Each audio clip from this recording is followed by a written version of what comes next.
ई श्रम कार्ड विषय आपण माने प्रायतः समस्ते जानिथिबे। अधिकांश लोक माने पूर्वर आवेदन मध्य करि सारिछन, किंतु जे माने आवेदन करि नाहंती सेमाने किभଳି भाबरे आवेदन करिवे एवं जे माने आवेदन करि सारिछंती हेले सेमाने किछि लाभ पाई पारुनांती, सेमाने किभଳି लाभ उठाई परिबे आसंतु से संपर्क जानिबा।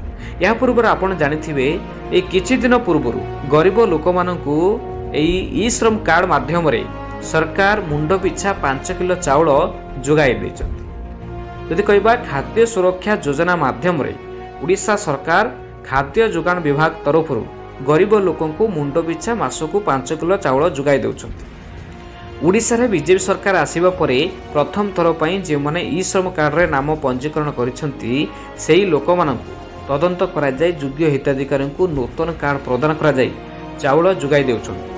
तेबे आसंतु जानिबा किभଳି भाबरे ई श्रम कार्ड आवेदन करा जाय परिबो एवं जे माने आवेदन करि सारिसंती सेमानक जदि किछि भूल थाए ताले किभଳି भाबरे सेमाने अपडेट करि पारे।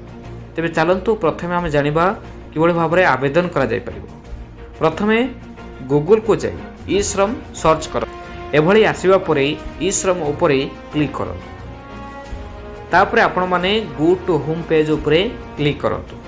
आपण मानकु संपूर्ण भाबरे पेज टी खुली जाय एभଳି बहुत सारा शो कर।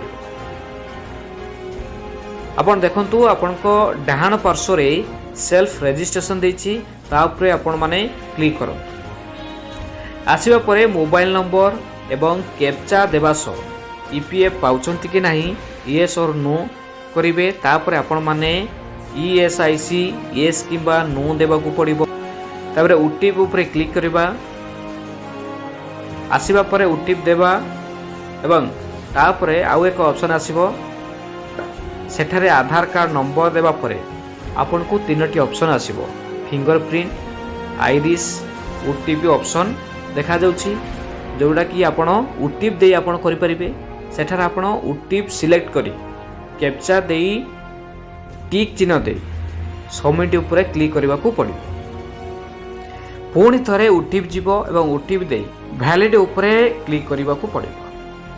तापर आपण मानकु personal information, address, education and income, occupation and skills, bank details देबा पड़े। प्रीव्यू प्रोफाइल आसीबो। संपूर्ण भाबरे चेक करिबा परे सबमिट ऊपर क्लिक करिबा परे ई श्रम कार्ड आसी जिवो। तापर आपण माने ताकू प्रिंट करी आपण पाखरे रखि पारे।